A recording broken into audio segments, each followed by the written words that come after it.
That's right.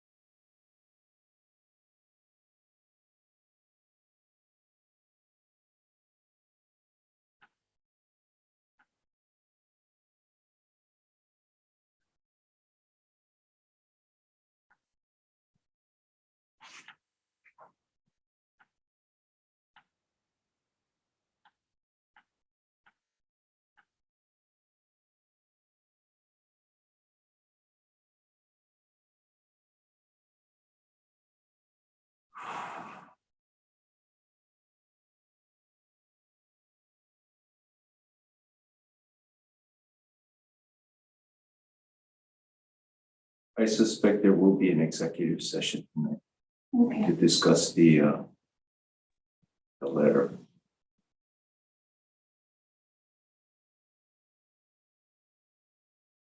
Oh, Billy's there.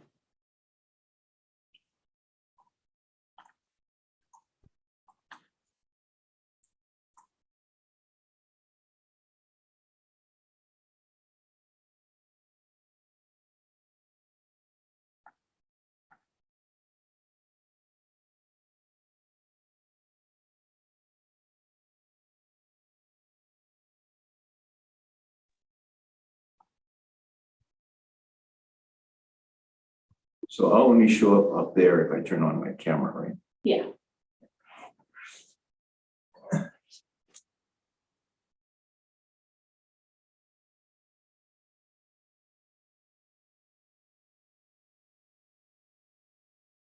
Diana, Billy, can you hear us? Yes. Okay. Hi, Billy. How are you? Good.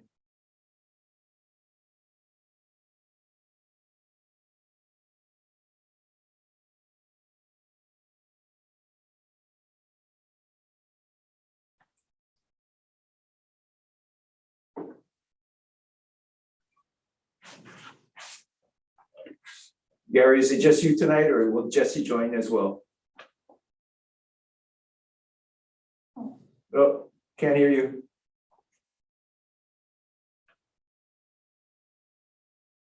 He's unmuted.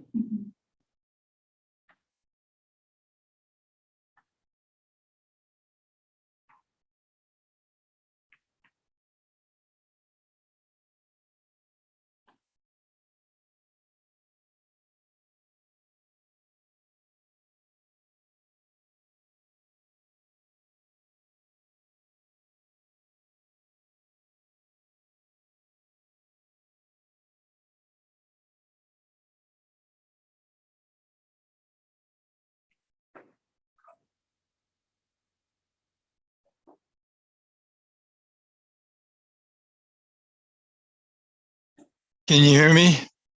Okay, now we can.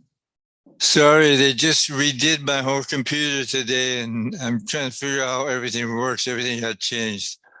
Okay. I will go next door and see if Jesse's joining. Okay.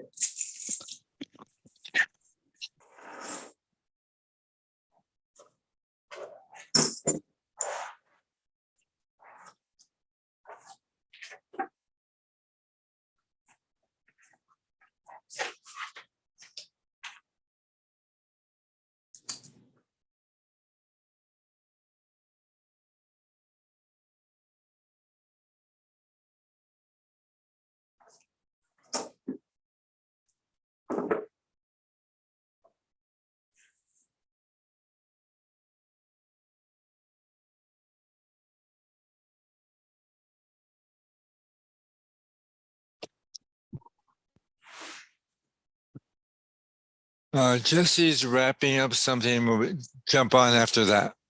Okay. No problem. Just wanted to know if we're going to have both you guys here tonight. Yes, your lucky day.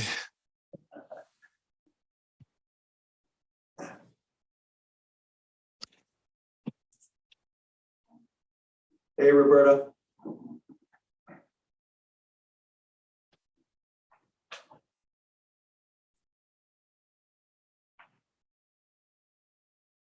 Sorry about that. Hello. Hello. So we have, Yeah, I'm adjusting to the panelists. Yeah, or- yeah.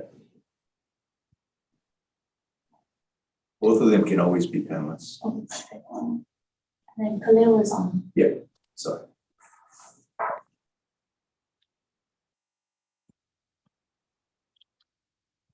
can Julie make it tonight? Julie, respond. Yeah. You're She's, checking. okay, I never heard from her. okay. And then Andy, where, did you say he couldn't make it? No, he didn't No. make the last meeting. I thought he was. Hopefully, I thought he could make it tonight. yeah, hopefully. I didn't hear otherwise.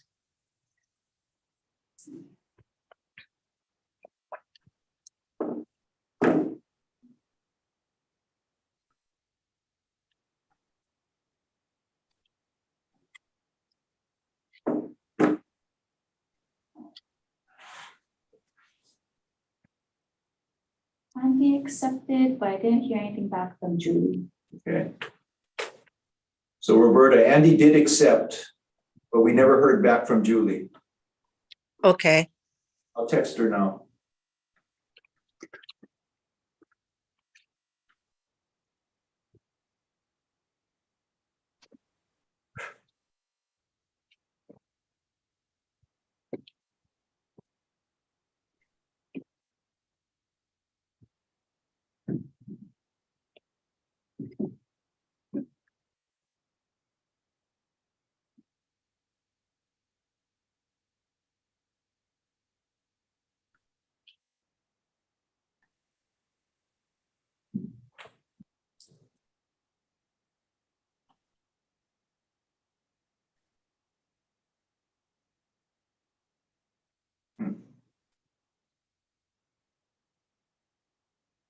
You have a cell phone for Andy?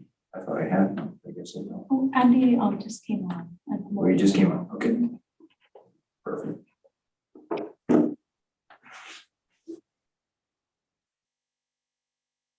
Oh, good. I see him. Yeah. Hey, Andy. Hi, Andy. Good afternoon, everybody. Hi, Wayne. So I think we're missing Julie, who we hadn't heard back from. I just texted her. Okay. Well, it's technically not 5 o'clock yet.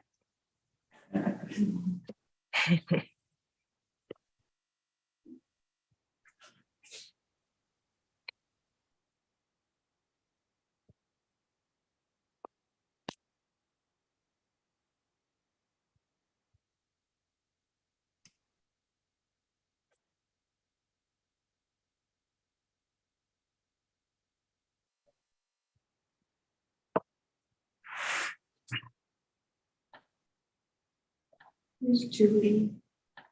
Mm, Okay, Julie's joining now. perfect. Perfect.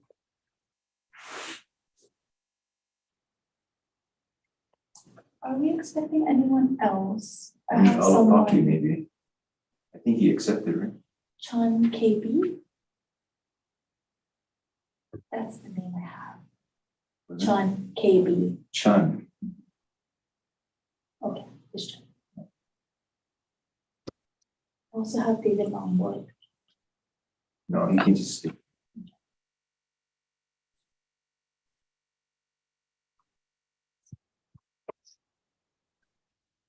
Hey, Julie, can you hear us? Yes, Okay, thank Okay. you. All right. Right on time. So I have 5 o'clock.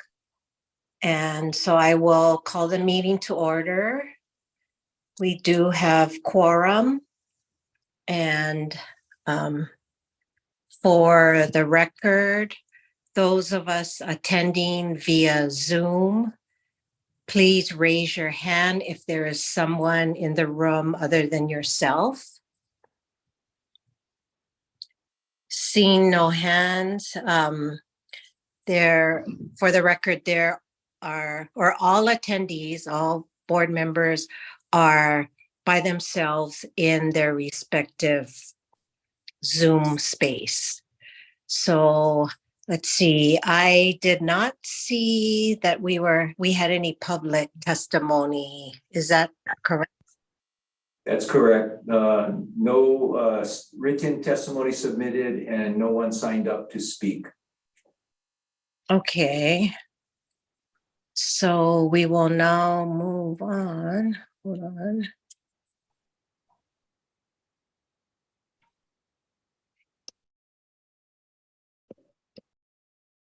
Move on to approval of the July 13th, 2023 minutes. Are there any corrections or changes to the minutes that were circulated? Correction, I was not present. Okay, Yeah, there are some corrections that we noted, need to note. Andy was not present. And what was the other one, Courtney? In the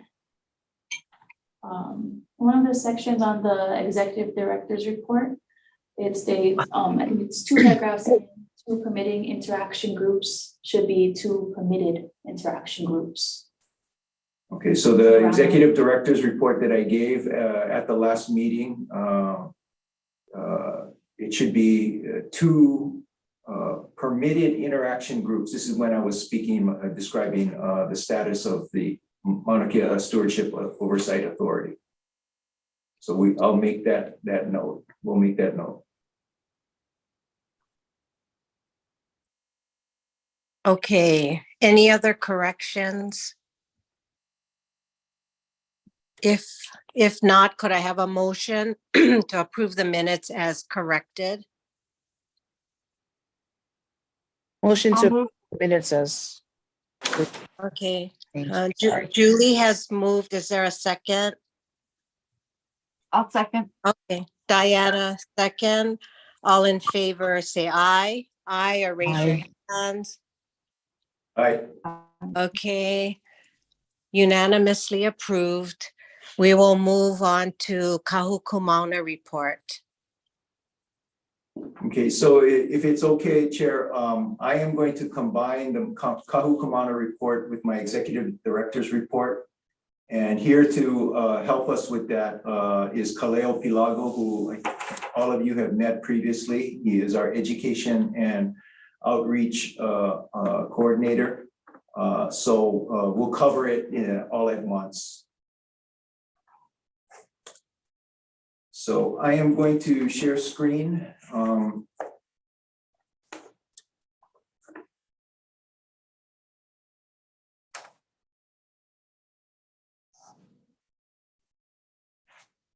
Can everyone see that? Yeah. Okay.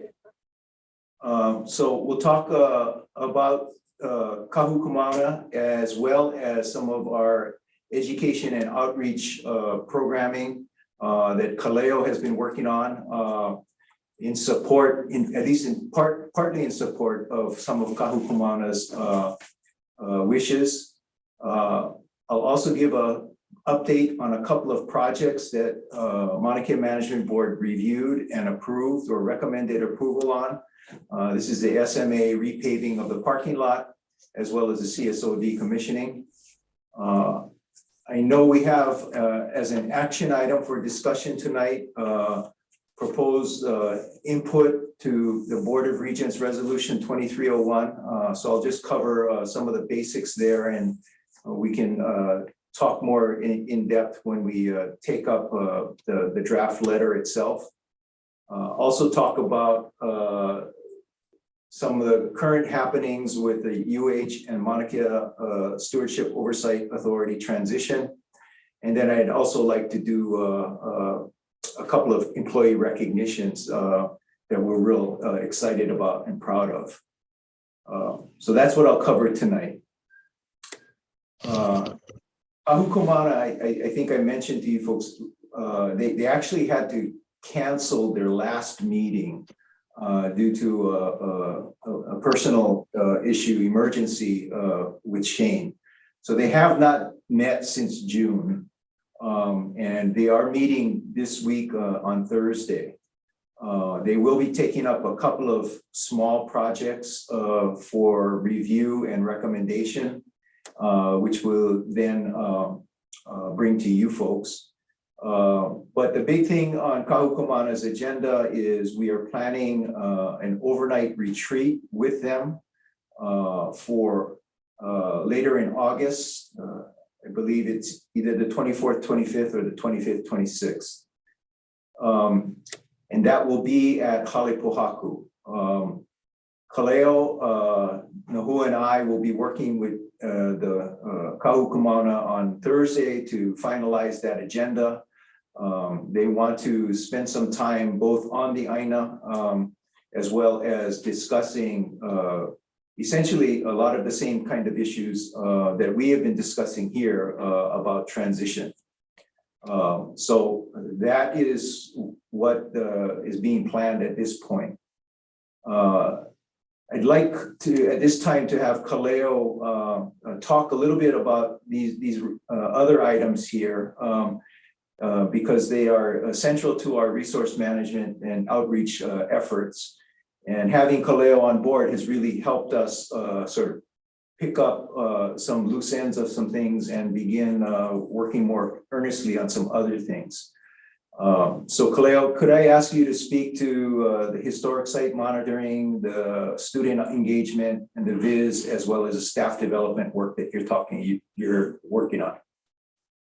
Yeah, can do. Hi, hello everybody. I hope you can hear me. Yeah, we can start with historic site monitoring. That was done a couple weeks ago. Myself and Justin Ye, our cultural resource manager, just to kind of tag along and support the archaeologists. They did surveys of some of the major archaeological sites on the top of the Mauna. Yeah, some of them were pretty significant and substantial and kind of a ways away from the road. So we spent a lot of time hiking areas that I haven't been to on the Mauna. So it was a really good experience. For the most part, all of the sites are intact. Nobody messing with them. None of them have been visibly disturbed.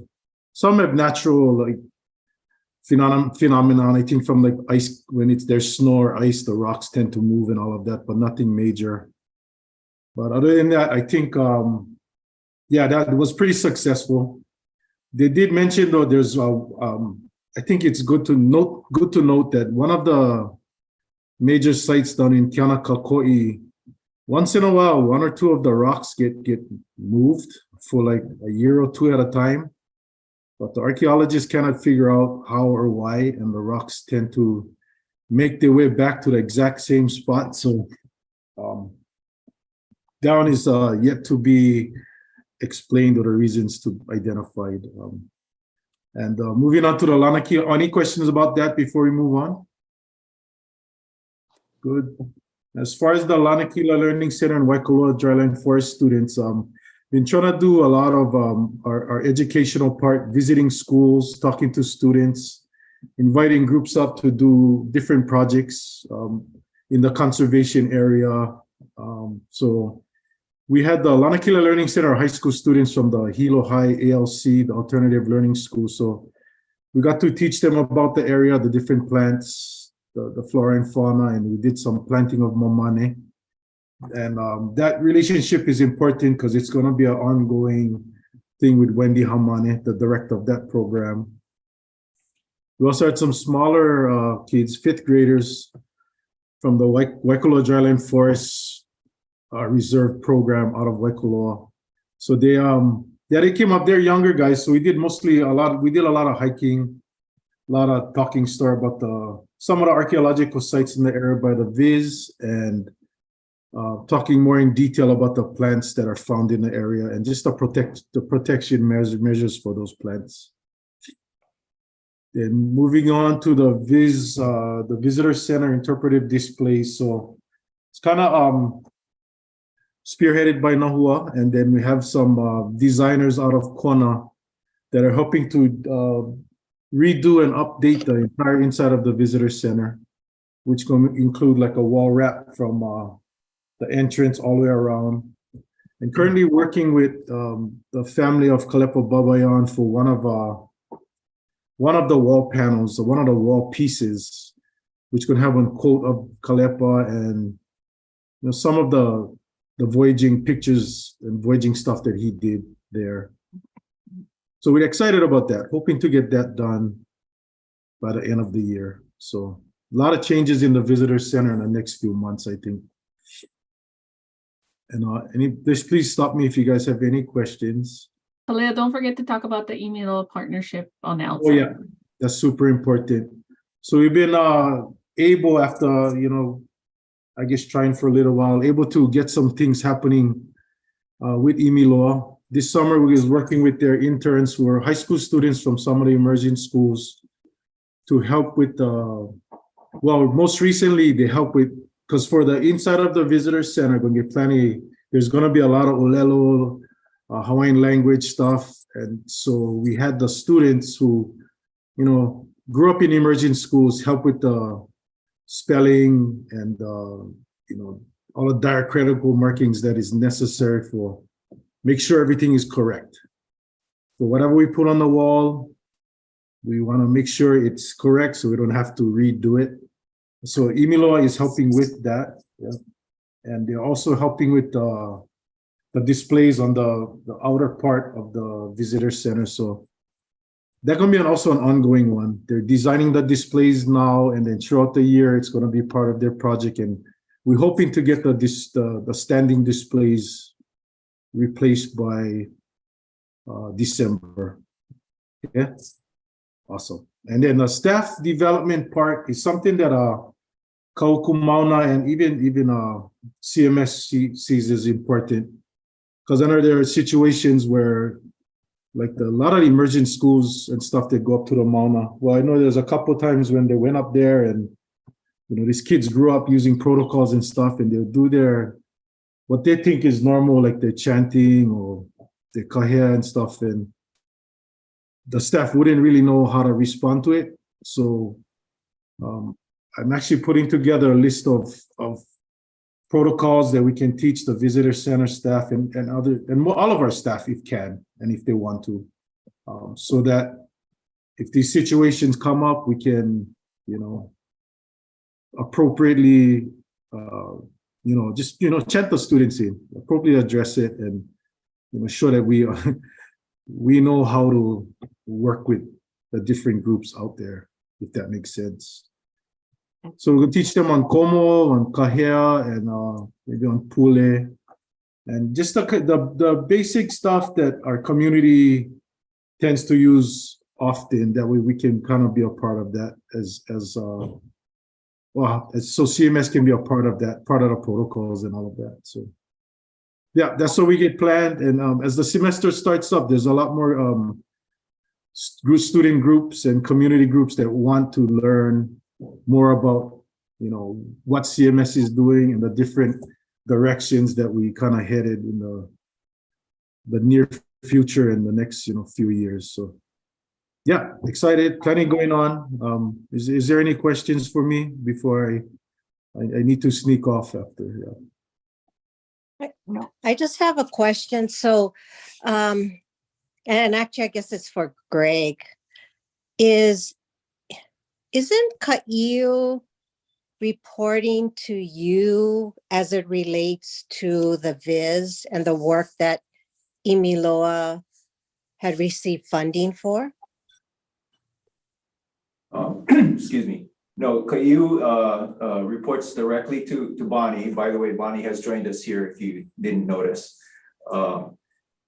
Reports directly to Bonnie, and we work collaboratively on issues and programming for concerning the Viz. In actuality, I convene a team meeting every Monday that includes Kai'u and Lisa Spain from her office, along with Nahua and myself, and then also Doug Simons and David Longboard from IFA. Even though IFA and Imiloa do not report to me, we all have to work collaboratively on various things. So that's what I consider my senior team, and that's where we work through a lot of these joint projects and initiatives. So the Viz is under you, is that right? Correct. Correct. Okay. Yeah. Okay, Yes. but all of the updating and the, reconfiguring of it is being handled by Imiloa, is that right? Or, No, actually, Nahua headed the work on remodeling the Viz and is heading the work on redoing the internal displays, visitor displays, interpretive displays that Kaleo described to you. We are working with Imiloa in partnership. And their interns. They're helping us develop new displays for outside on the patio. And that's where those displays will be going. oh, okay. And they did help with again, like I mentioned, with the spelling and stuff of the displays on the inside, just to make sure everything was correct, yeah, before we actually put the final products up or final piece up, yeah. Okay. Thank you for the clarification. Sure. Any other questions for Kaleo or myself on some of these programs? Oh, sorry. So I had a question, Kaleo. So, when you say like the rock gets moved and then it comes back, like, is there any record of any, human person being in that area, or at this point, there is no record? I mean, so that, Yeah, so I forget his name, the lead guy was mentioning that, I think he was up there for a long time. So he said every few years he would see that one or two of the rocks go missing, but it's placed back in the exact same spot. So, like he mentioned he wasn't assuming was anything like a shared in the whole, like supernatural or magic, but it does go away. Like it's sizable, and then the walk in there is it's a few miles on the summit. So if it was a human person, it would require a lot of time and energy to get the rock to and from the spot. So it wasn't any assumptions on that, but if it is whatever's happening, the rocks somehow find their way back there. And I don't know if maybe there's some practitioners out there in the world that do certain things with these rocks periodically, and they do return it back to where it belongs, I guess. So there's no evidence or anything to point in any type of direction on how or where the rocks go to. yeah. Okay. Yeah. I was just kind of curious. Yeah, 'Cause, the rocks we looked at, a couple 100 pounds, and they're a couple feet tall. So oh, wow. yeah, it's not little baby rocks. So whoever is moving it, gotta be pretty strong. Yeah. They also have seen evidence of rocks being moved in different, depending on, and Wally Ishibashi used to talk about it. He said sometimes he thinks it's for different ceremonies, the rocks get moved around. And this is primarily in the upright areas. And so there is evidence, and every time we notice something is slightly different, especially when the rangers go out, sometimes they notice things are different. We make sure we take pictures and we document and share that with the archaeologists. So anytime we notice something is off, we always notify the archaeologists to make sure it's nothing unusual. But most of it has been things that they have seen over the years. And, we have 10 plus years of data, so. Right. Okay. Thank you. Thank you. Any other questions? If not, thank you, Kaleo. Thank you. Yeah. Sorry, I gotta go. Yeah, until next time. Mahalo nui. Okay, Yala. aloha. So moving on in my director's report, a couple of updates on some projects. The Caltech submillimeter observatory decommissioning. The revised schedule was published or sent to us this week. This is obviously still subject to change pending weather and other kinds of things. But at this point, they're looking to mobilize the crew to actually begin the demolition process on August 21st. That work would start the week of the 28th or on the 28th. Then proceed with demolition of various other internal components of the building in September. Because of some of the delays that they've experienced, it is not likely that they will be able to complete the actual external or demolition of the external facility before winter. So at this point, they would restart the project sometime in 2024, spring of 2024, with a completion date no later than August of 2024. Now, one of the things that Kahukumana did recommend that we've been working on, that Kaleo's been working on, is it was recommended that we conduct a cultural protocol at the beginning of the decommissioning process, recognizing the significance of this event and recognizing the return of the site back to the Aina. We have been working to try to find practitioners who would be willing to collaborate with us to conduct this protocol. We have not been successful to date. We are waiting to hear from the Royal Order to see if they would be willing to help us with this. Still have not heard back on that. We'll be discussing with Kahukumana on Thursday alternative plans if we're not able to find someone to help us with this particular protocol. There would also likely be a protocol at the end of the process and end of the project once the facility is completely removed and the site has been restored to the requirements of the site decommissioning plan. So that's where we are on the CSO decommissioning. Any questions on that?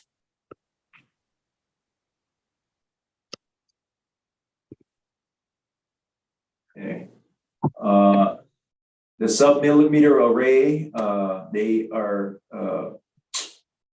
trying to wrap up their repaving of the parking lot project. I was told late this afternoon that they're hoping to have the asphalt, the paving portion done by the end of this week. And that would leave striping and just some finish work to be completed next week. So that project has proceeded well, and it appears it should be done in the next couple of weeks for sure. Any questions on the repaving project? No. Okay. Board of Regents Resolution 2301. As I said at the beginning of my report, I know we'll be taking up this matter in more detail in the next agenda item. But just to recap what has happened, a draft of the resolution regarding various matters concerning the transition from UH to the Maunakea Stewardship Oversight Authority was discussed at the July 20th Board of Regents meeting. Diana Vandekar provided testimony as an individual member to the Board of Regents. that I'm told was helpful. Thank you, Diana. You're welcome. It was referred to the governance committee for further review and recommendations. The regents didn't feel, some of the regents didn't feel that they were prepared to actually approve or amend the draft resolution as it was presented. And with the other thing that happened at the July 20th meeting is that the regents set up all of their committees and implemented finalized their new board structure. Congratulations, Alapaki, on your chairmanship of the regents. So it was referred to the governance committee, which will be reviewing it this Thursday at their governance committee meeting. Working with Alapaki as well as with Office of General Counsel and the Board of Regents office, I have put together an overview of our CMS organization, our operations and obligations as impacted by Act 255, as well as, and these are issues items that we have discussed and need to be considered as part of the transition process. We felt it was important that the regents, particularly since some of them are new, we do have 3 new regents. It was important that we provide some basic background on our operations and how everything works and exactly what will have to be undone and as part of this transition process. That foundational information would be important before the regents deciding anything regarding the resolution. So that'll be this Thursday. And the draft letter that we'll be considering next would be presented as or submitted as testimony by Roberta if Maunakea Management Board were to approve it. So without getting into the action item itself, just any discussion or questions about the status of the resolution.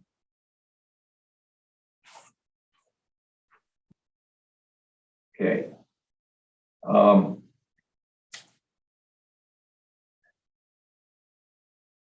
You may recall that in May of 2022, when Conference Bill 2024 or HB 2024 was being considered, and prior to Act 255 being signed by the governor, the university sent a letter to then Chair Suzanne Case of the BLNR that basically inventories all of our current leases, permits, and obligations that the university holds under these documents and laid out a process that we were suggesting could be followed to address the issue of transferring and assigning these to the authority who effective July 1st has become a co-manager with us on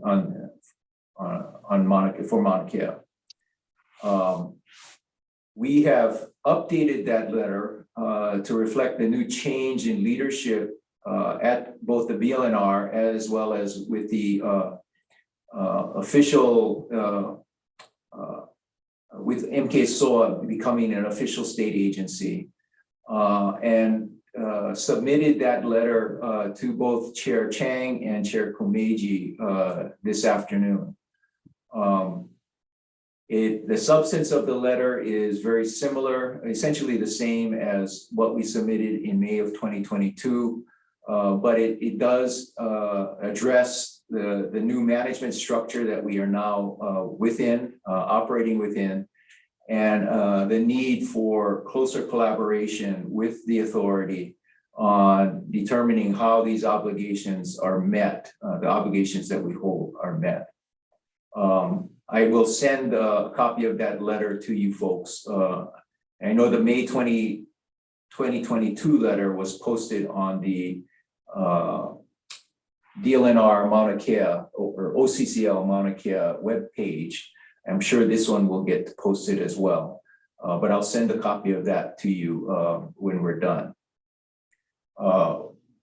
We are also using this letter as an opportunity to try to encourage and facilitate the conversations around joint management that we all are very aware of and very concerned about.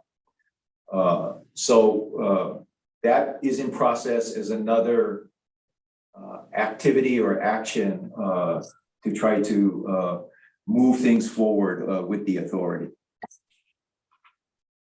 Any questions on this letter? Like I said, I will forward a copy to you folks after the meeting.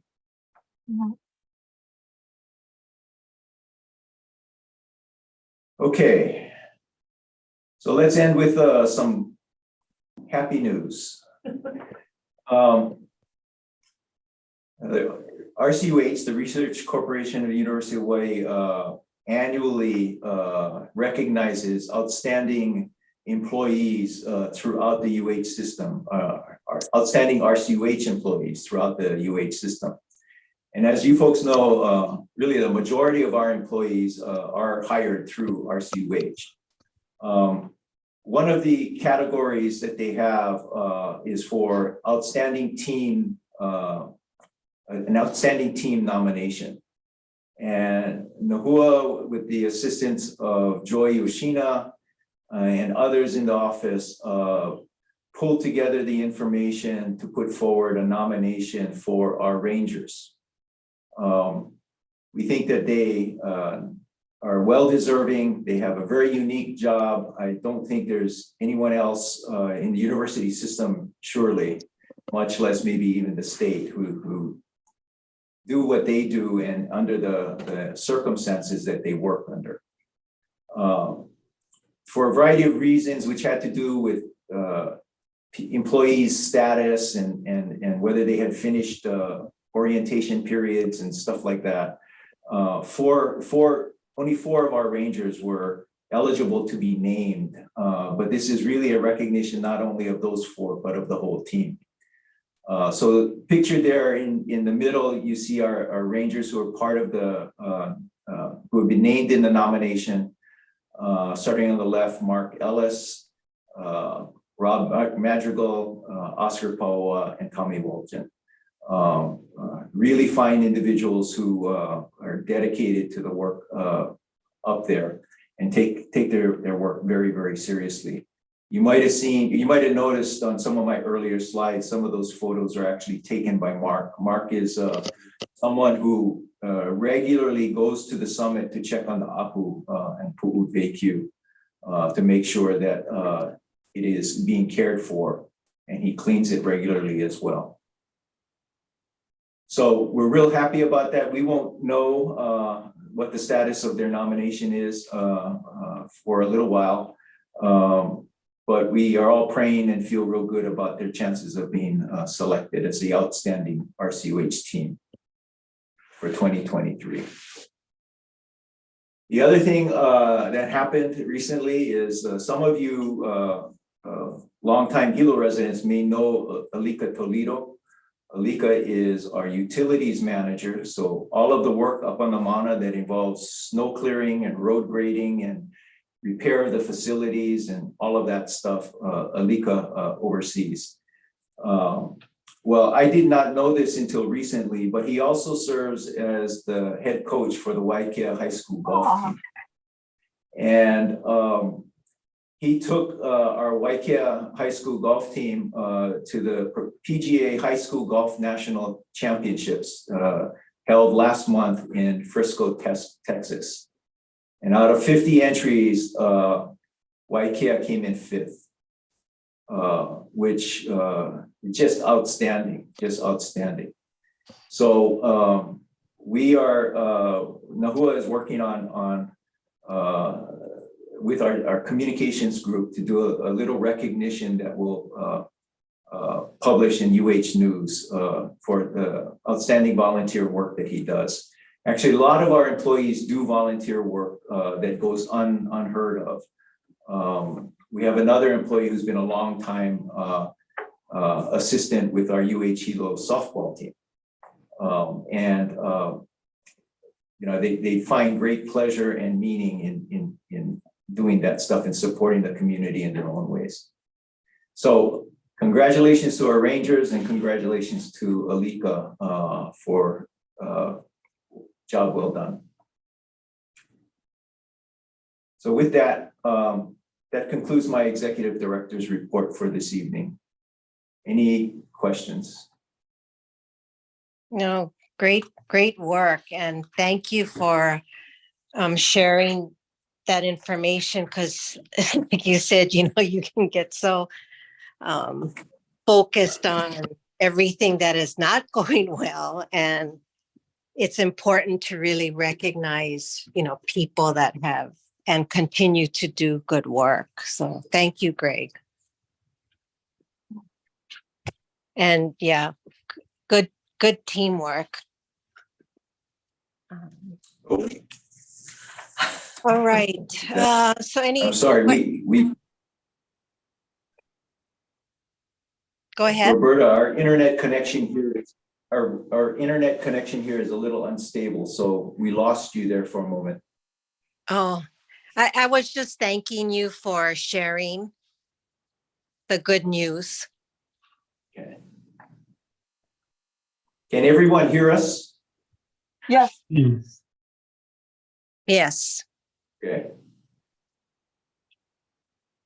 Okay, thank you, Greg. So the next item is review and, you know, modify with the ultimate hope that we can actually approve, you know, a memorandum that is to be directed to the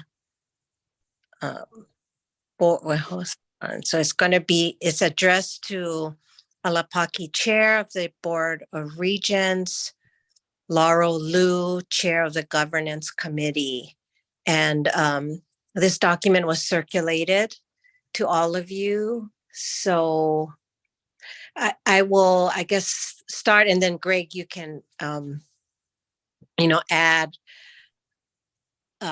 This is the document that was discussed, I think it was 2 meetings ago, or at least in the last meeting, as it relates to Act 255 that and the MK SOA that technically is effective July 1st. So the thought was for our board to express to the regents issues that we felt needed to be done in order for everyone to do their work. So what I guess Greg and I were hoping we could keep it to, you know, a couple pages, but it ended up being 4 pages long, or is it 6? I can't remember. I think it's 5. It's 5 pages long, for the main reason that we felt we needed to provide more background to make sure that parties reading the document would have a better understanding of what we were trying to express. And, you know, I want to thank Greg and, you know, his team for putting together this document, because I felt it was well written and it provides examples, which I think the regents were wondering, you know, exactly what we were trying to express to them. And then Diana, you know, feel free to also comment, because you were actually giving testimony at the Board of Regents meeting on July 20th. No, I'm sorry. It was July 17th, I think.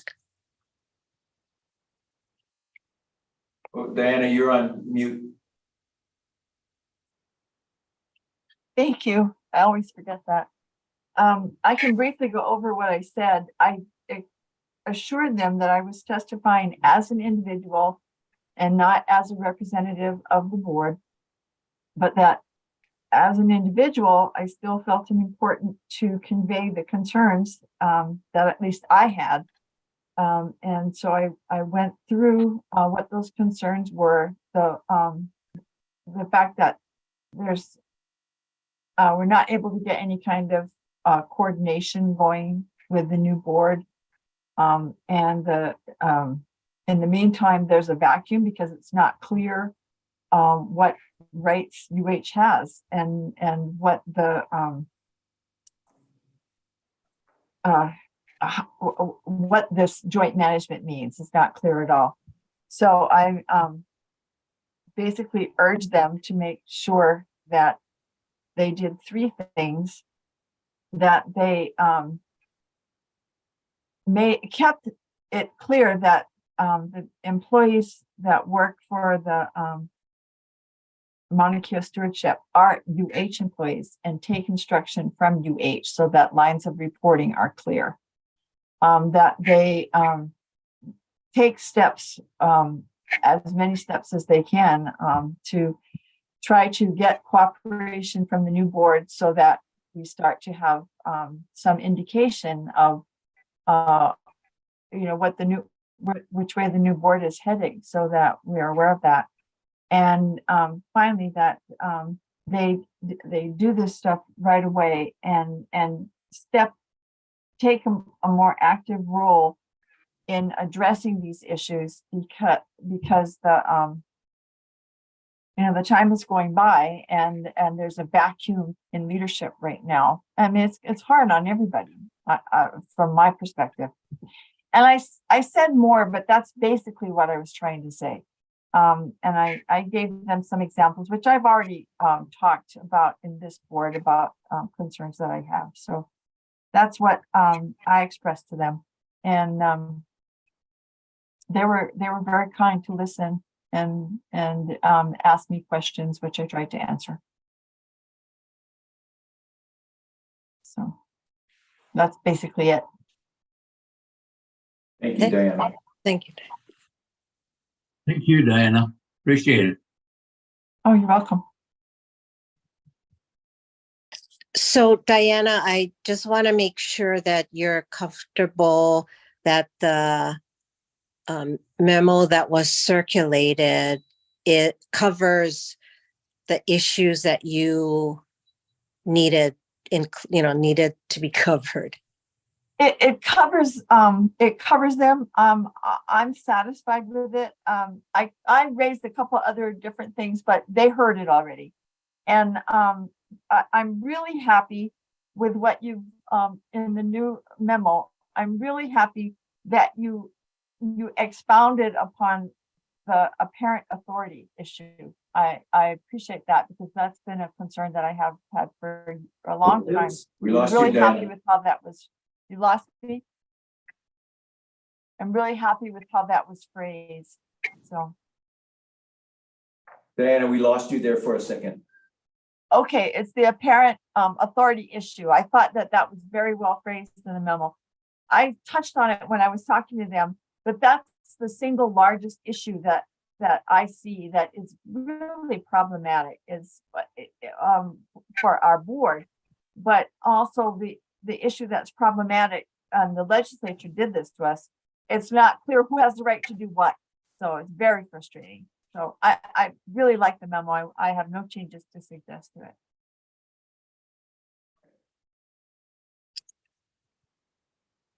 it. And I'm not sure, and I don't want to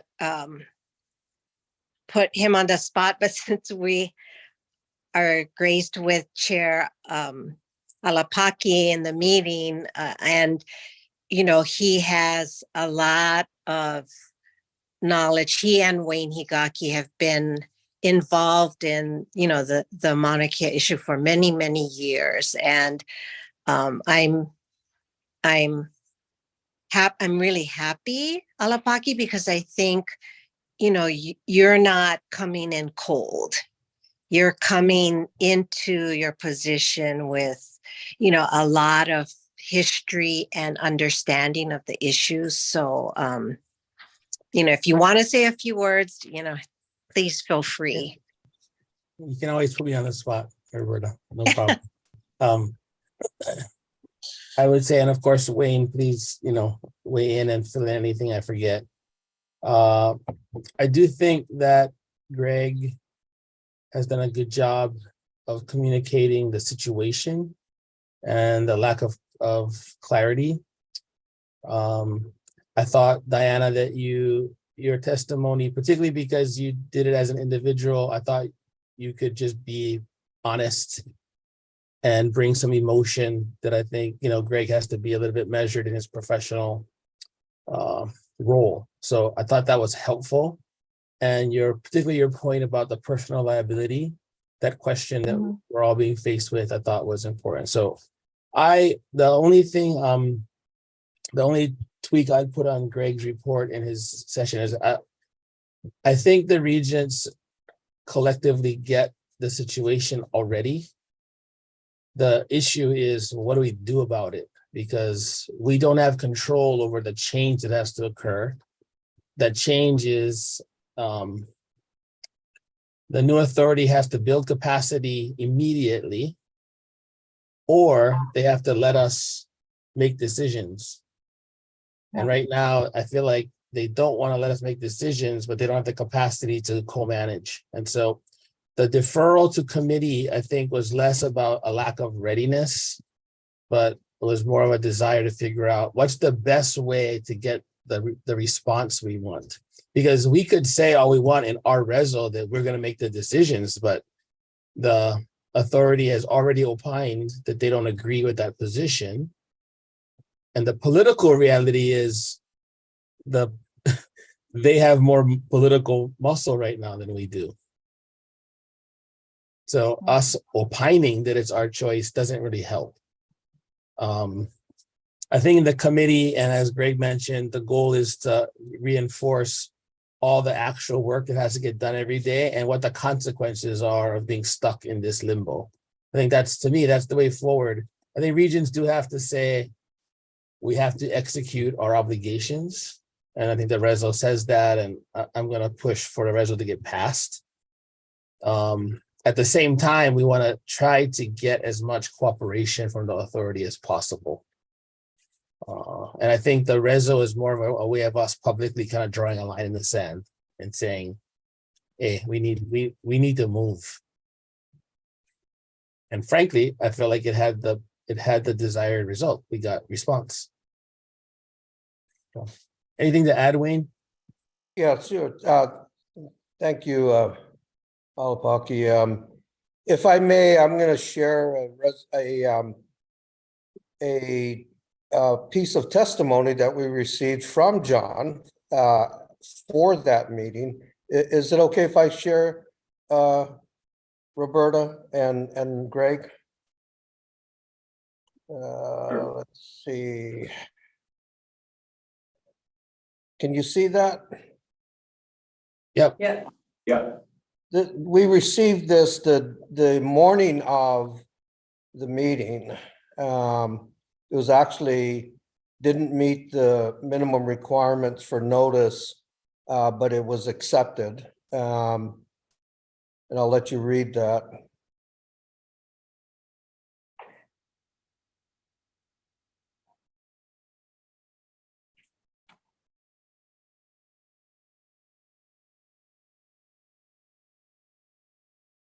It really speaks for itself.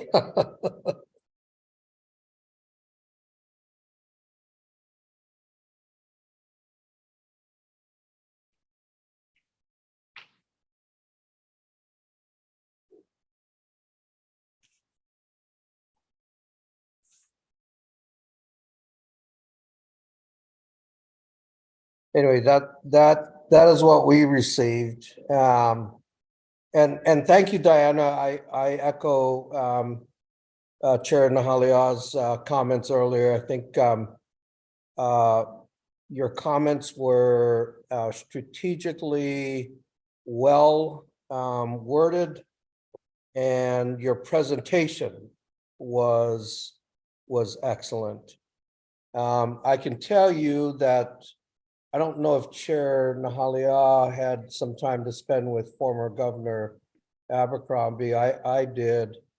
And I had to holster his guns. He's ready to fire off. Hopefully it'll be measured when it comes time for. But he is uniquely aware as a new regent with all of the things that we've discussed, and he's fit to be tied. That's it for me. Sorry, Wayne, clarity, the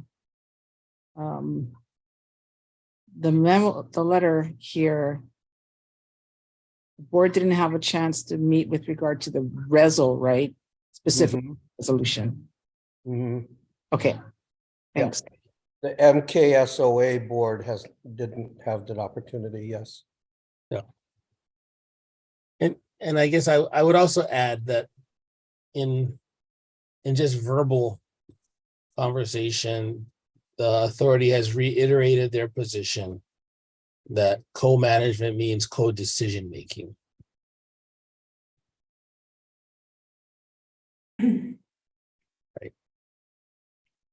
So, and as was pointed out earlier, the act is silent on that. So we really are in a challenging situation. So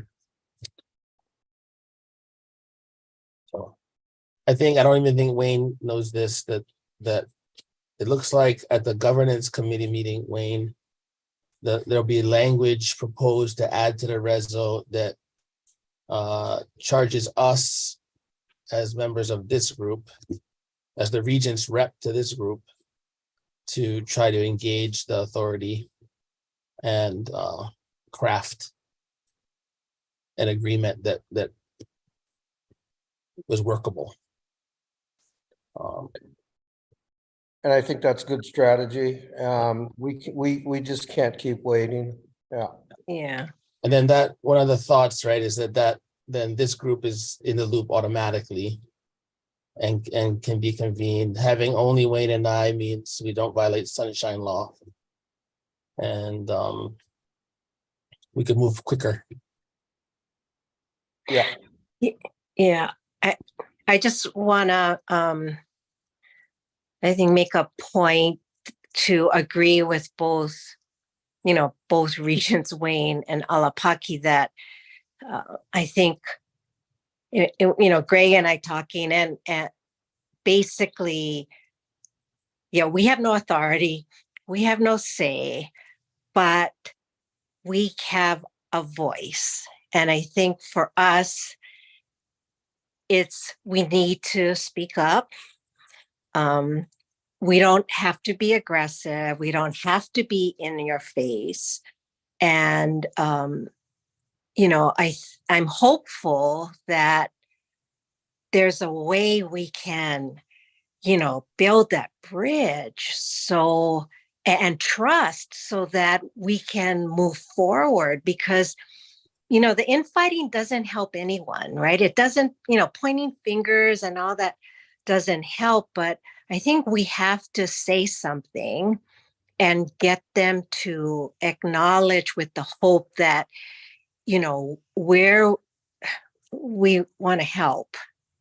That's probably all we can do is, help them, help the BOR, but, the one place that's going to suffer is, Maunakea, which I think everybody doesn't want that to happen. So yeah, can I offer a thought on that, Roberta? I do think the voice matters because this group and the center, right, is the one stewarding has been and continues to steward and has been doing an incredible job. And I think there has been a lot of progress in my mind that people recognizing that a good job is being done. So that's been the voice that Greg has executed. And if you guys are going to add communication to that end, like, hey, we're responsible for this and there's consequences if we don't act, I think that's healthy.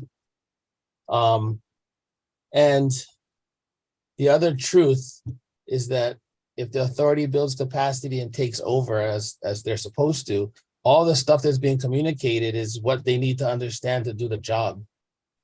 Right. So there's kind of a double benefit to stewardship now, but it's also like, hey, this is what it takes.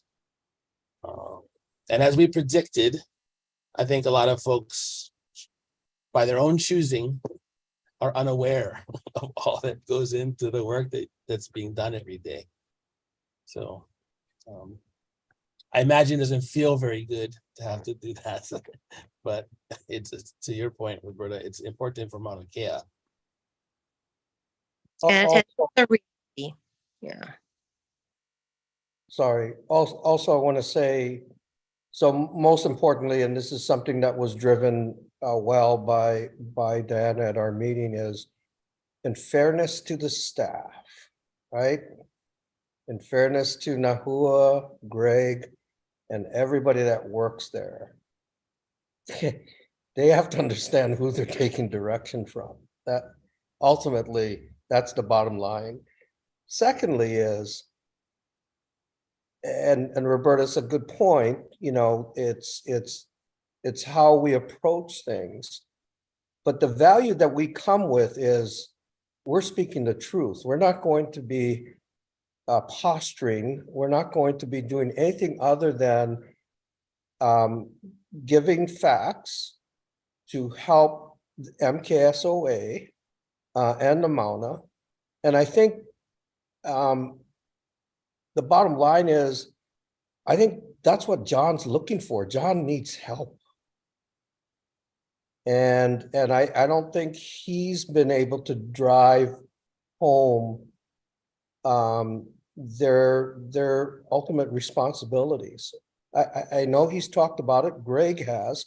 Greg's done that at several of their meetings. So maybe they need to hear it more than once or twice, and maybe they need to hear it from MKMB directly.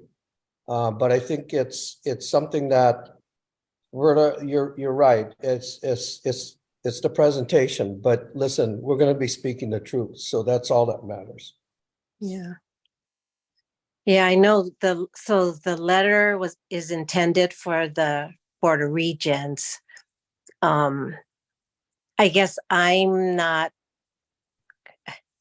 you know, I wanted to have the discussion with, you know, the MKMB board because, you know, we haven't really talked about this, but obviously we're all still here.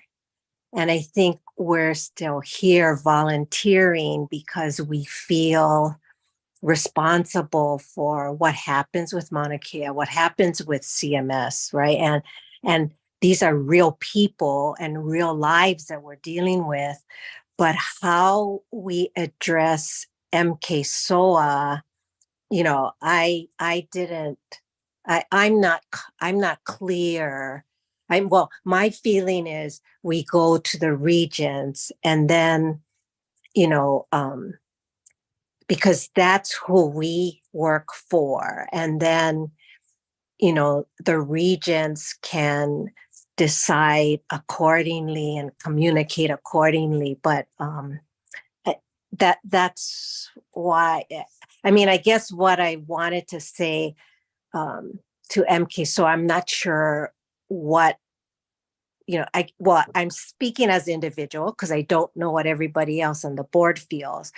But, you know, I feel that, yeah, if it's helpful, we should communicate directly to MKSOA.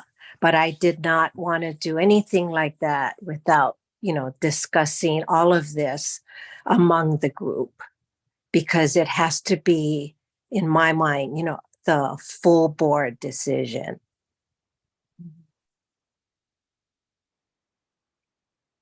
And the bottom line is, I think the good folks at MK SOA, everyone means well, and I think we all want to do a good job. That's the bottom line. I mean, we collectively agreed that we would continue in our capacity because the SOA has to be successful. It has to be. And without our assistance, it'll be really difficult to make that transition.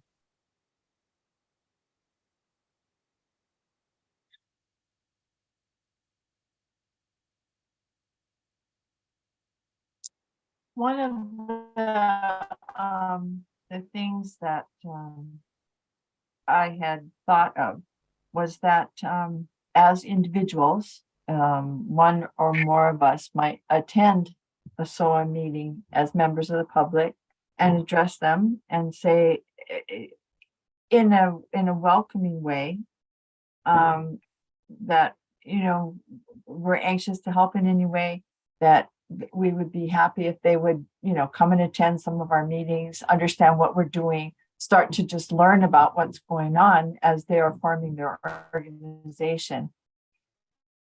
And I thought that going to them and inviting them might be a move to get us sort of, because everybody's kind of on the fence right now, right? And get us off the fence. But I wouldn't do that unless the entire board agreed, or whoever, you know, me or whoever else would be appropriate to do that. But that's one way. And I think it was reported in one of our prayer meetings that John Komeji didn't feel that it was a good time to communicate with them. But if we did it in that fashion, and it was in a respectful fashion, that we want to help and that we want to make sure that we're going in a direction that they agree, because, you know, if we're going at a direction that they're going to disagree, well, that's just going to create more problems later. And if we went as our little board, it might encourage them to at least come and start communicating with us. And we, of course, say, you know, we're only an advisory board, but we do a lot of work, and you might want to find out what we do. Just an idea. So I think the idea has merit, Diana. Yeah.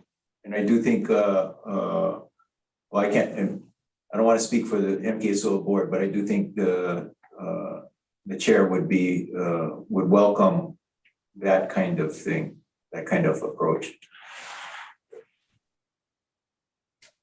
Yeah, because I think Greg sort of communicates the whole picture as best he can, but most of his updates to MKSOA are more operational and not the kind of strategic view that this board addresses. So I think it might be a good idea to come, and whether it's, you know, testimony or, you know, making the offer to John to, you know, be part of a conversation on certain issues.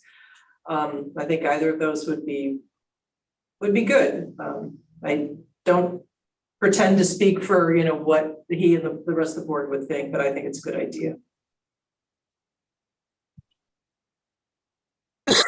Do you think, Bonnie, it's good to try to attend a MKSOA meeting, you know, as individuals, or should we approach John? Well, the meetings are like these, they're hybrid, right? So there is a physical location here in Hilo. And then you can also sign up, as you can with any board, right, to provide testimony, as Diana did for the Board of Regents. So those would be the two means of attending. So if you quote unquote attend online and you're not a testifier, then you're essentially watching. You're not in a position where you can communicate with the board. But if you sign up to testify, or you're there in person to, you know, testify, then, and, you know, who shows up in person varies from meeting to meeting. I guess John was here for the last meeting, which was the first time he's actually been there physically. Occasionally Rich Matsuda or Noi Wong Wilson are there in person. Everybody else is pretty much on Zoom. It's just kind of the way that, you know, just like we're doing tonight, right? It's just more convenient for most people. So I will say, based on previous conversations, that until the MK-SOA has its board retreat at the end of this month, I'm not sure as a body we're ready to enter into, you know, substantive conversations about anything. So, you know, I don't know that I would recommend that you show up next week, for example. September might be a better time to start attending. He's got a hand up. Hello, Paki. If I could piggyback on what Bonnie's saying, and she certainly could, she should correct me because I haven't been part of those meetings. So my observation is that they're solely focused on capacity building. So they're not ready to receive the day-to-day work that I hear, you know, this group wanting to share with them. So do they need to understand it eventually? Yes, but right now they're trying to understand how to stand themselves up. So I think the engagement with them, I think strategically, the goal is for them to trust us to do the day-to-day operations and to fast track decision-making, right? So what are the things that you guys really want to weigh in on that you don't want us to make decisions on because you think it has some long-term impact on Mauna Kea and is infringing on your emerging authority? Great. But in the meantime, could you trust us enough to let us continue stewarding Mauna Kea? I think that's the actual big goal, which I don't think is achieved by trying to get them to understand every little bit of it. That's not the trust building exercise, right? They need to be aware of it. They need to understand the consequence of not trusting us. But to get them to trust us, I think is a different approach. And I'm saying it now off of what Bonnie said, because the way the meetings are set up is not really well designed for that exercise. I mean, like one-on-ones might be better. Inviting them to go visit, you know, I know they've done some of that stuff already, Bonnie, but I don't know what the answer is to the trust building exercise, but I don't think these meetings are the way to achieve it.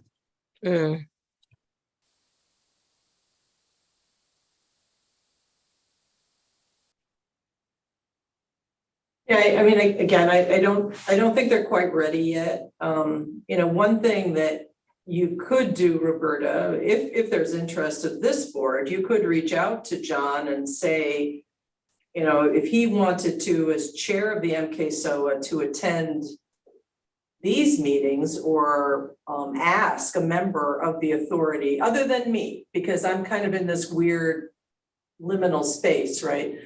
But if he wanted, so one other MK-SOA board member could attend these meetings if they wished, or if they wanted more than one, I would not attend, and that could happen. So that would be allowable. If there's any members who want to get a better window into your meetings, you could make that offer. And of course, they could always log in and watch, and maybe some of them are. I don't know who, you know, the public is watching, frankly. So I think just expressing the willingness when the authority is ready is probably the best place to be right now. Then maybe, you know, since Greg meets with him pretty regularly, I should probably, you know, I'll discuss with Greg maybe at a meeting, you know, I at least personally offer to, you know, to help if John needs, you know, any information or assistance. It would be good if he does come to Hilo, but I don't, you know, I don't know how often that would be. But good input. Because I would agree with, Regent Alapaki that, everybody's at different points, at different, I guess everybody's not on the same page yet. And so it might just create more confusion. But at least, Bonnie, per your thoughts, since John is chair of the whole authority, at least making him aware that, we're here to help. Maybe that's the right approach.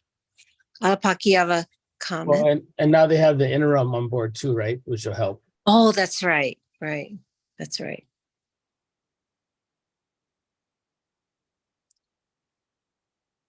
Billy, you have any thoughts? You've been quiet, or Andy? And Julie, I don't know if you have more thoughts. I'm sorry, who's the interim? Wes Machida has been named to be the interim executive director pending, it's not official yet, pending the approval by HR, DLNR's HR of the position description. So he actually hasn't been officially appointed to the position yet, but the board did vote to appoint him pending the approval of the position description. And point of clarity, is the SOA subject to sunshine law? Yes.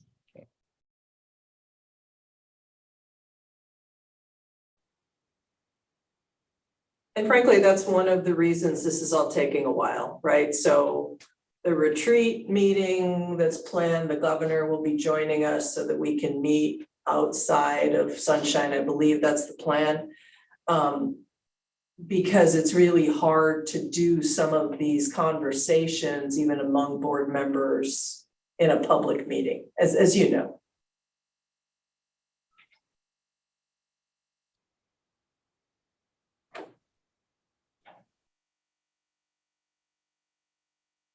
Andy. So I need to apologize for not attending the last meeting, so I didn't take part in the discussion that led to the letter. I have three sort of queries and comments about it. Is now the time for that kind of input, or should we? Yes. Okay. Yes. So in the, I think it's at the top of the third page, in point number 1, the letter asks whether we now have obligations to MKSOA as well as to UH. That sounds like I'm surprised that we need to ask that. It seems the answer is obviously no. Am I mistaking something? I think, Andy, the way that I would answer that is that from an official perspective, you're correct. But from a unofficial, informal perspective, I think there will be expectations that somehow we are not just consulting with the authority, but they were actively working together on decisions that require, or that potentially, as Alapaki mentioned, could have longer term impacts and affect them. So the way it's stated here is that I think officially we don't have an obligation. Just like the regent's resolution doesn't obligate the authority to anything. But I think there is a recognition that,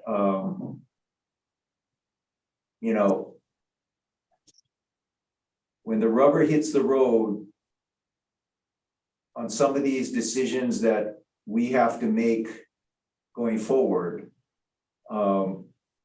there's likely to be some concerns about, who actually makes the decision and who's on the hook for making that decision. I mean, I've reviewed with you folks, it's in the letter, the issue of the underground fuel storage tanks, I think is going to be a very real issue that we're going to have to figure out. And in my mind, since the authority is responsible for a long-term vision for Mauna Kea, they have to be part of that conversation, obviously. And we want them to be part of that conversation. But is it just being part of the conversation, or there's some obligation there?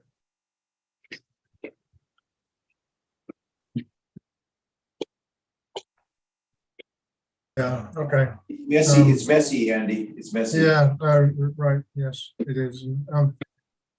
Okay, I also, I looked in the examples, the first example, this being a letter to the regents, there's a piece where we ask, what is MKSOA's vision for land uses? Maybe this is rhetorical, but I don't know why we're asking the Board of Regents that question. This is what's MKSOA's vision. I think it's just an attempt to raise the kind of questions that I've heard in this body's minds. And not that the regents, we're expecting the regents to give us direction on that. And what I thought, all right, then so it's just a way to introduce the concern. Yeah. I think maybe there's a typo in the second recommendation. Maybe this was pointed out before. Is that MKSOA in the next to last line? Is that MKMB?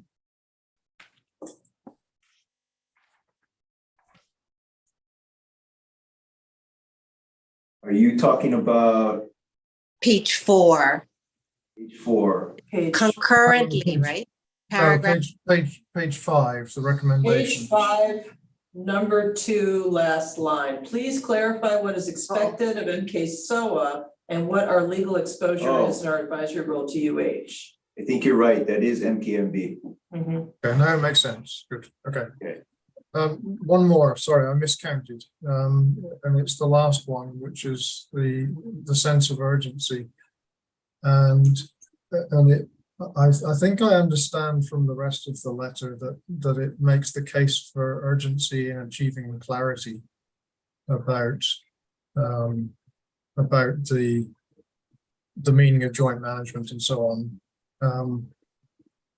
But then on the end of this, there's also completing the transition as expeditiously as possible. And I'm interested in whether if we had perfect clarity about how joint management was going to work, would we be asking for urgency in completing the transition as expeditiously as possible, or would we want to give it as long as we could give it in order to be successful? You I think understand? even with greater clarity, it would benefit, I think, both parties to move as quickly as possible. That Because mean, probably as quickly as possible is going to take 5 years. that's kind of what I'm asking, right? It reads as if it would be better to finish it sooner, and that surely isn't possible. So, Yeah. I think the point we wanted to make was we think it's urgent, but we don't get the feeling that they even are there yet. They don't see the urgency, but the longer things are unclear as they are, the risk is that decisions are made, and then who has the authority to do it? Does it all have to be run through MKSOA as well as UH? It's so unclear because the legislation was not well written. I mean, I think that's the point, right, Greg? We were trying to push. Yeah, well, a couple of things. As I said earlier, even with greater clarity, I think it would benefit everyone for this to happen as soon as, sooner than later. Act 255 does allow for that. It does say that, if MKSOA and the university if MKSOA is prepared sooner than the 5 years to take it over, then that can happen. And I just think that would be a better for both parties. Because the longer we live in this co-management world, the greater the risk for conflict. And I don't think that that's going to be good for anybody, including the Mauna.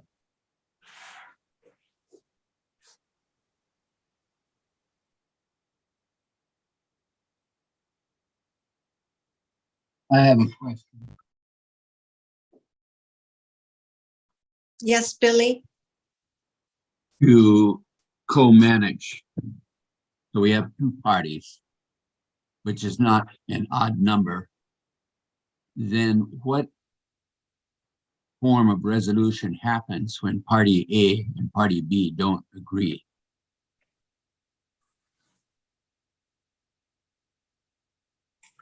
I think that's the gist of the challenge. University has legal obligations, and so we can't do anything to not fulfill those obligations. But so does MKSOA now that July 1st has come.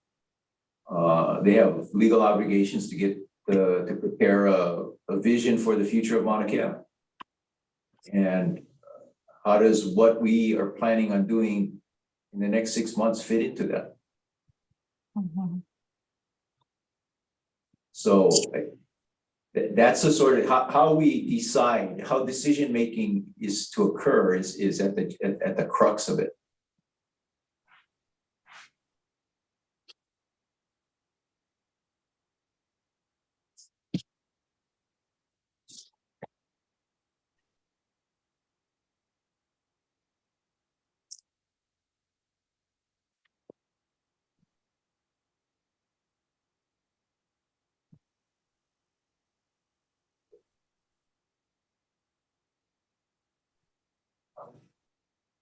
So is there actually a practical way to complete the transition quicker?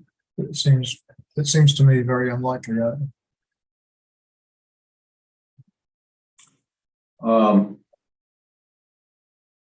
In the letter that I mentioned in my executive director's report that we sent out, we do propose a process or some steps for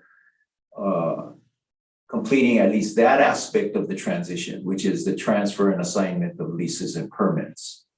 But that's only one component to the transition. We have the issue of our employees and staffing and all of that. I think, the way it could happen is if the current rules and plans remain in place, there was an acknowledgement that those things remain in place and that CMS continues to manage those, consulting with MKSOA on big issues, obviously.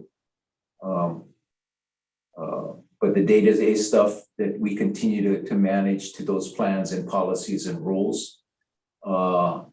And the MKSOA focus on getting their foundation in place. They have to develop their plan, they have to develop their rules, they have to develop, all of their procedures and whatnot, get stuff in place. Because that's when they'll be fully ready to take over. Otherwise, the other way to do it is that they just assume responsibility for all of our current plans and policies. And I'm not sure where they stand on that, whether that's something that they would be agreeable to them.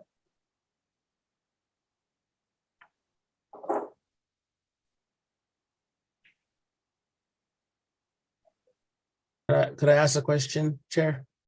Yes. And I guess this is, I mean, I'm curious with Greg's opinion, but council as well, for this body.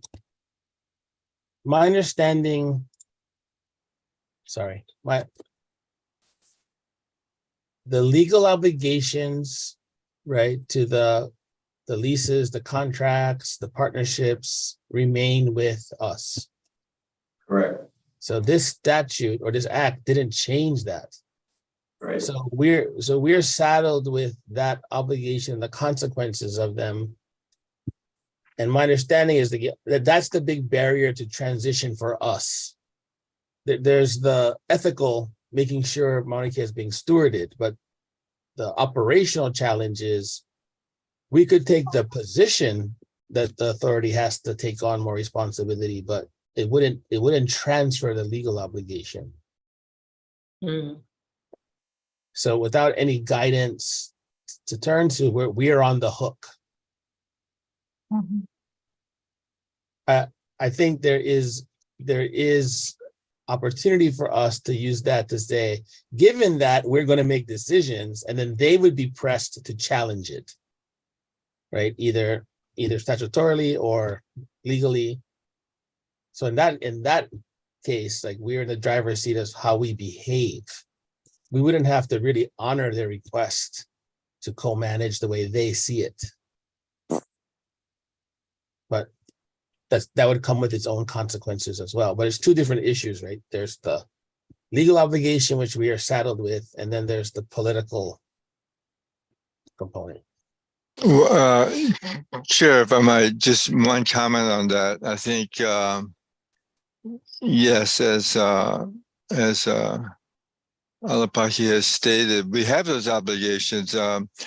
However, there's enough confusion and uncertainty in the way that Act 255 is written that arguments can and no doubt will be made by MKSOA or others that they have some role here. Okay, it's not clear, but you can't leave them behind if it's muddled. We clearly have our responsibilities, and until they and the authority take them over, that's not going to change. But there's a good deal of uncertainty about what authority they have over our responsibilities just because of the language that's used and the lack of clarity and guidance in the document, the act. And on two things, you'd agree that they're using 2018 as a way to put off, right? Well, we have until 2018 to get these things resolved. It's the way I hear it from them. 2028. Yeah, sorry. It'd be pretty impressive if we had to 20, yeah. Right. So there is no stepping stones to 2028. Well, there's this general language about co-managing and all that. That's where we are right now, and that's the muddled mess, right? But to clarify, kind of going back to the way Andy asked his question, if they don't like the way we're defining co-management, they would have to do something about it. Right? So they would have to take a legal position or try to change the statute to clarify it. We have that option, but that has consequences if we take that route. Oh, sorry, Jesse, I didn't see you there. I didn't mean to ignore you earlier. Well, yeah, well, before Jesse jumps in, one thing in that regard, I don't know how formally it was, but efforts were made to propose clarifying amendments to the law, and they got very little positive reaction from everybody, including MKSOA, at least in some respect. Before you answer, Jesse, I have one more point in case you want to respond to that too, because I'm responding to the board members, right? That's the situation we're in, is that legally it's clearly our responsibility, and if we don't act, we face the consequence. And as Diana pointed out, there's a question of whether we face it personally if we don't act. The muddled part, which I agree with, we're not able to resolve it. Right? Because they're not engaging currently. So that's what we're stuck with. Yeah, actually, this is Jesse, Chair.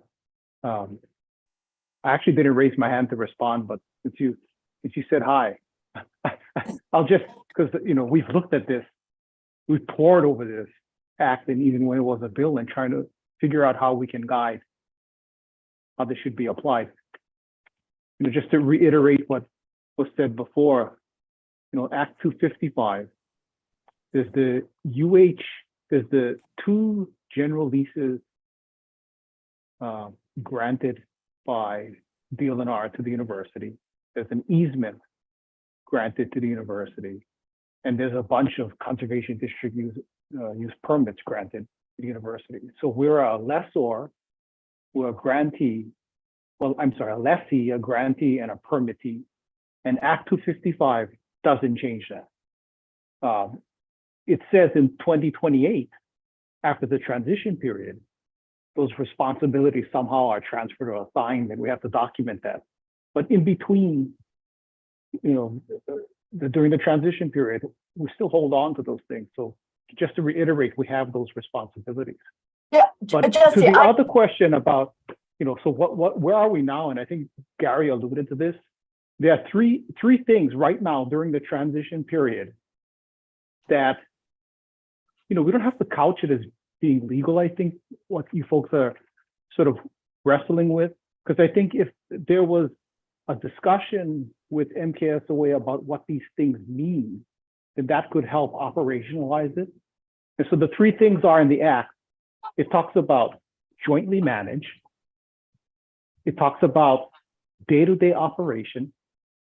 And it talks about serve jointly with the university in fulfilling the obligations and duties under the state lease. And those 3 sort of vague terms, given the fact that we are a lessee, grantee, and a permittee, those 3 terms, well, what do they mean? How does MKMB and MKSOA work together, for example, on working through those 3 vague terms? What do they mean in the context of a permit holder in Act 255? Jesse, I have a question. Because when I was getting ready to go testify to them, I looked at it, and they took away some of the obligations, right? Once the process is changed and once the transfer is made, the obligations are removed. But UH's lease of Haleʻipohaku, that doesn't expire until 2041. And I pored over that act, and I didn't see anything where they took away UH's rights with respect to that lease. That is true, yeah. And so look, what exactly is transferring under Section 7 of Act 255? It talks about the leases and easement and permit. But exactly what is that? Because, we hold permits for third parties, which I don't know if MKSOA is going to issue new permits or new leases or how they reshuffle that, but they're definitely, and we put this in the letter that was sent to Chair Case, and now that Greg spoke about, Chair Chang and Chair Komeiji, that talks about and itemizes these things. But we do have assets that the university owns up there. What happens to those things? We'll need a new lease and a new permit. From whom? Is MKSOA going to issue it? What does it look like? What happens, like you say, with some of these documents are good until 2033, some until 2041. So that's the kind of discussion I think needs to be had to have come to an understanding of, okay, what do those things mean? And how do we document them so that we all have a meeting of the minds and can move forward in the interest of Mauna Kea, right? Yes. Everybody's interested in that. I did see that, I had so many concerns about whether or not we could really go forward on the new UH telescope. But I think since that's being built at Halepohaku and those rights are not taken away, I feel a lot more comfortable that UH can go forward on that. So, but that's the kind of thing, working out those kinds of issues is very helpful. So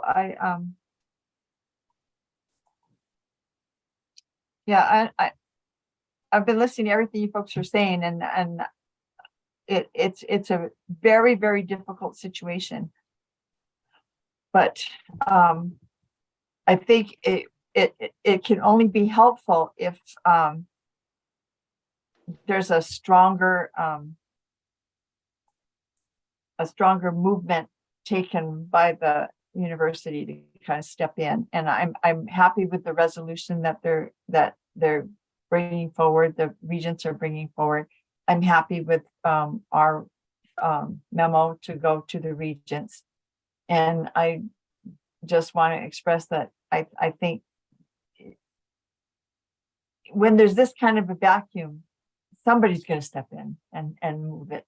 And I think if the university treads cautiously, but makes more overtures, as you've been discussing, I don't know how you're going to work it out, Lalapaki, in terms of what the regents actually decide to do, but something gotta move.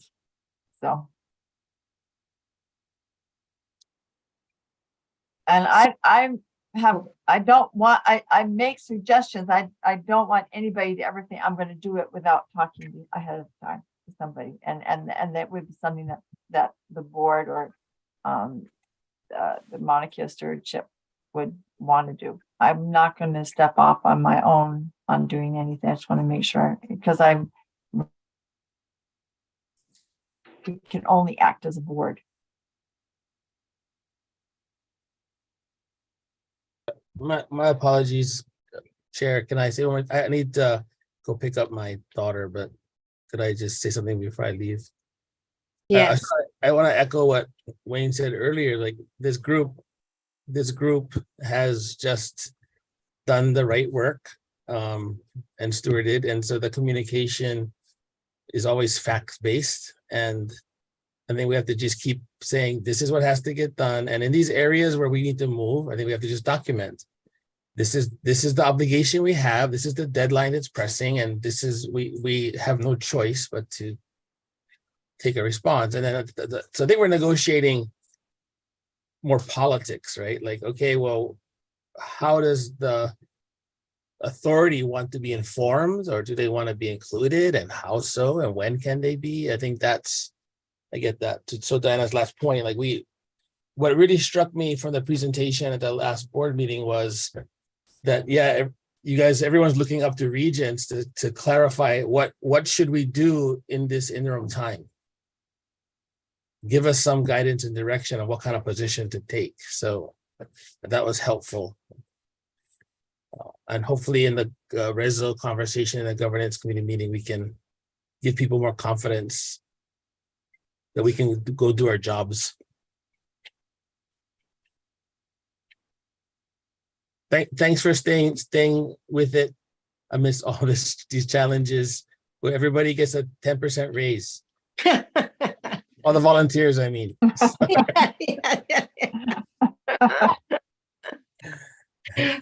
Take care, everybody. Aloha. Take care. Bye. Andy, did you have your questions answered? I'm more confused than I was. Yeah, I think so. I know. It's fine. I think there are some things in here which I don't understand why we're asking them, but yeah.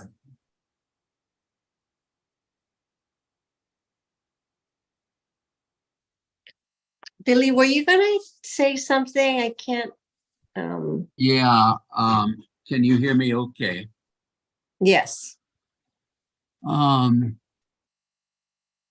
things. I really see merit in the thought that was suggested that yourself, here of our board, do have a courtesy visit with Mr. Komeji. I think that that is a courteous thing to do. And I think you're endowed with the information to comfortably speak Here we go. to the chair, Komeji, that reflects our concerns. Okay, but you know what? I think, did they come back on? We lost them. Yeah, we're back, Roberta. Okay, they're back. Sorry, keep going. Yeah. Yeah. So real quickly, I think the idea of as our chair, you have a courteous visit with Mr. Komeji. I think that's a professional and courteous thing to do. But it goes back to my point that because the term co-manage so resemble a marriage, that no matter how good the faith is in carrying forward with that matrimony, this is different. We've got a huge mountain that has such a huge involvement in our culture, in our science, in our ecology, that is overwhelmingly not sensitive in its present form and present image, but it's hypersensitive. So this term co-manage frightens me because of the seriousness of how diverse opinions can be. Whereas if there was a third party, and I'm not trying to play odd man out, but when we have odd numbers, at least the 2 out of the 3 could agree on a direction forward. And I can see that working, and I'm not suggesting there be a third party. These are complicated as much as they are. And I think just the term co-managed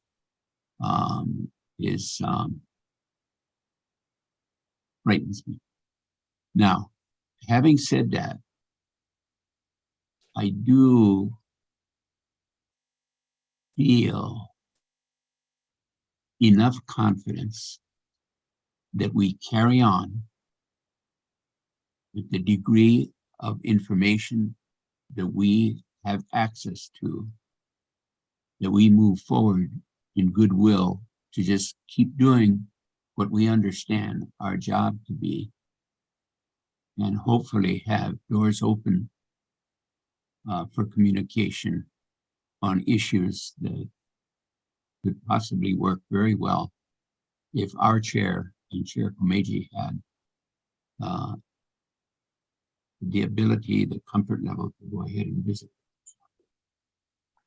So that's all I had to say. Thank you. Well, I guess it's 6:44, and I was just curious, are board members comfortable in voting on the draft memo as presented? Do we, and I guess if you're not comfortable, what more should we discuss to hopefully get you more comfortable? Or if anyone has recommendations on changing the wording, please speak up. Well, would it be appropriate that a motion be forwarded so we could have a second and then have discussion? Yes, that would be great. I wasn't sure if enough people were even to the point of voting, getting to that point, but that would be wonderful if you wouldn't mind making a motion. I will make that motion, and I will point out 2 things. Under number 1, I think they meant to say Maunakea Management Board, MKMB instead of MKKB, but that's just, Right. but more importantly, I was so impressed with the degree of fairly exacting expression of our questions that went into much more depth than I really thought we set out to do. I think it's a far stronger document in terms of resolving some of those questions. And I applaud whoever did author it or co-authored it. It was really well done. And I think it's brought forward the right questions at the right time. Now, I'll reiterate, I'll underscore that statement by the fact that if we have a position and we at least put it in writing, so it is on the record that we have these concerns, I think that to me is a very important thing that we formally express. That's just my opinion. Thank you for the opportunity to express it. Okay, so I understand that you're moving to accept the memo as presented. Is that correct? That is correct. Is there a second? I think there are two amendments. One is on page 3, as Billy pointed out. Number 1, MKKB will be changed to MKMB. And the second one is on page 5. Point number 2. And Andy pointed out in that last line, MK SOA should be changed to MKMB. Okay, so there's a motion to approve the memo with the two corrections. Is there a second? I'll second it. Thank you, Diana, for seconding.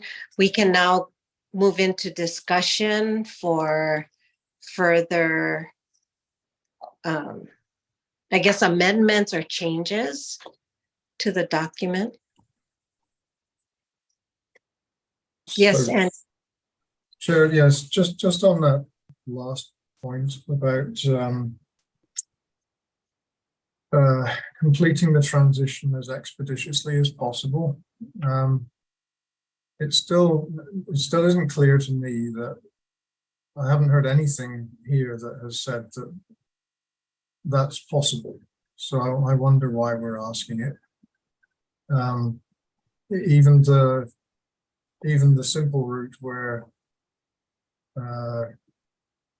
KSOA takes all of the UH responsibilities on, doesn't actually do it.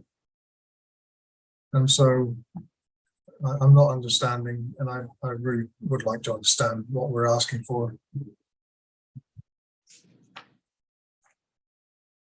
Well, I think I'll take another run at it. I think Andy, as Diana indicated in her testimony to the regents, one of the points she did emphasize was the need for a sense of urgency, that the transition be worked on as quickly to make it happen as quickly as possible. And I think, I don't want to speak for Diana, but I think part of that is because, you know, we've been in waiting mode, and we continue to be in waiting mode. And so, you know, it may take the 5 years, and we know that the law says it has to be done in 5 years, but it may take the 5 years. And if that's as expeditiously as possible, then that's what it is. But there's no reason why we shouldn't be pushing to try to make it happen sooner. Well, okay. No, I guess I'm thinking that it's going to take 5 years, and so we should be asking for it to start as soon as possible, right? It has not, as far as I can see. Okay. So would you like to change that to start the transition as expeditiously as possible rather than to complete? What do people think? I mean, I think that's more realistic. language. I kind of think that's what we want, is at least to get a start, Okay. you know? So I'm all for that. That's a reasonable, I mean, I'm fine with that. It makes it more clear. Yes. I agree.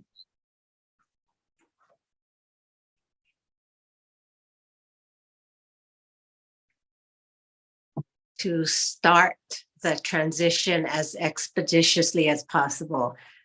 So in number 3, instead of to complete, it's to start the transition. Yeah. So we would replace this word complete with start. I just made a note here to myself. Yeah, start. Well, they can say they started because they formed. Didn't really start the transition, though. That's true. They're just meeting as a group. Okay. So do you feel start would be a good word, Bonnie?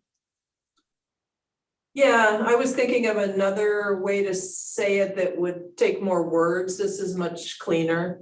I mean, the other thing you could do is say, strike an agreement of what joint management means as expeditiously as possible so that the transition might be completed within the time allowed by the legislature or something like that. Mm. I like that. Yeah, that's good too.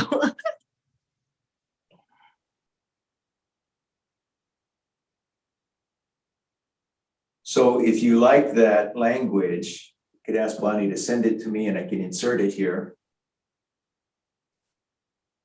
I like the language. Yeah, I'm fine with that. Andy, Julie, and Billy. All good. Yeah, I think that's all right. Yeah.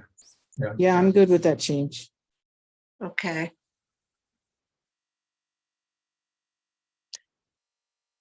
So So you would cut the, you would cut Joint and to complete the transition and then paste it after possible.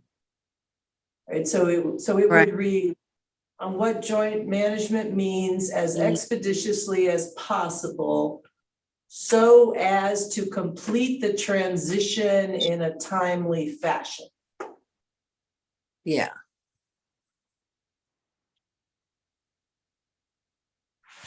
okay, so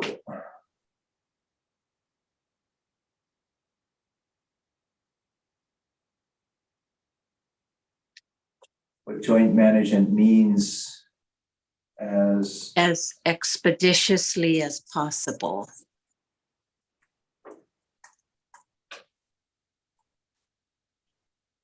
So that.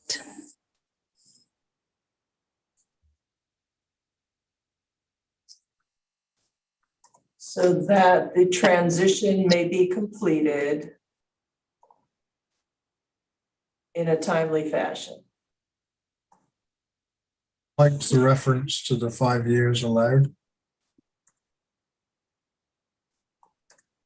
Yeah, you could either say so that the transition may be completed within 5 years.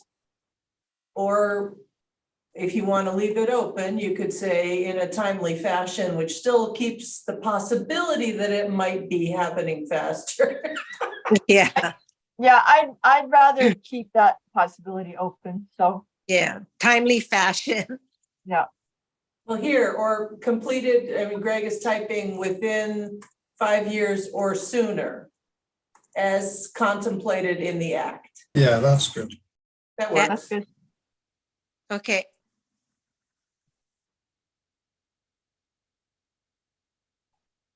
Any other changes?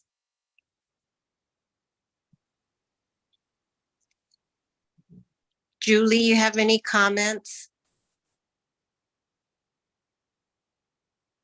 No, I'm good with those changes. I can't think of anything else to change. Okay. So is everyone ready for the vote? Yeah. All in favor, let me go back. All in favor of accepting the draft memo with the change to paragraph 3 on page 5? Raise your hand or say aye. Aye. Aye. Okay, unanimously approved. Thank you very much, everyone. And I will work with Greg to figure out a time for me to meet with John Komeiji and, express Maunakea Board's, willingness to help the MK SOA board. All right. Let's see.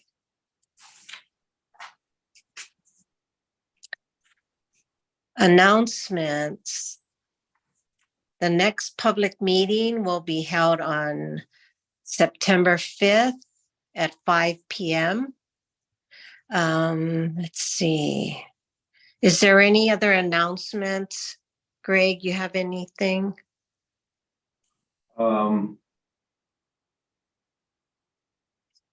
We don't have any confirmed date yet, but we have had a request to host a legislative site visit, probably in September, October. But that hasn't been set yet. So I'll keep you folks surprised for that, but otherwise, no other announcements. All right, well, thank you, everyone. I'm trying to think, so it's August. Yeah, thank you so much for your time. It is now 6:58 p.m. I will adjourn the meeting. Everyone, please have a good rest of the evening, and aloha for all your time and your commitment to keeping Mauna Kea in as best shape as possible.